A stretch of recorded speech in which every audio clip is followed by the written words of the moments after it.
Il primo tempo abbiamo fatto una grandissima partita, la dovevamo sbloccare già prima, però è arrivata al 46esimo con un grandissimo gol di Mocciaro e abbiamo considerato un primo tempo veramente fatto bene, bene, bene, bene.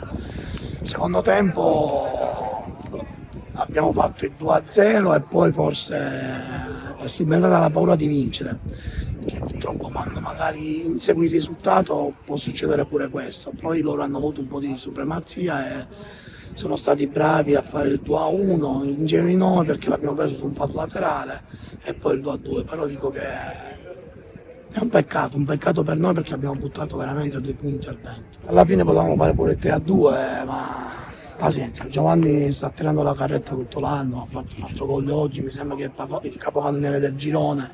Io sono contento dei miei 2 attaccanti, più Fuschi, stanno facendo un grandissimo campionato. Peccato perché ripeto, potevamo fare veramente il colpaccio C qua con questa squadra che per me è una delle squadre più forti che c'è in questo categoria. La prossima settimana giochiamo col Piana, un'altra partita difficilissima come tutte le altre. Però giochiamo in casa, dobbiamo in casa, per dire in casa, giochiamo a Marineo e giocheremo per vincere come abbiamo fatto tutte le partite. Dobbiamo giocare sia quest'anno e il prossimo anno fuori casa. La data è novembre 2026, però si sa, la burocrazia, quella italiana, non si sa quando iniziano, non si sa quando finiscono purtroppo.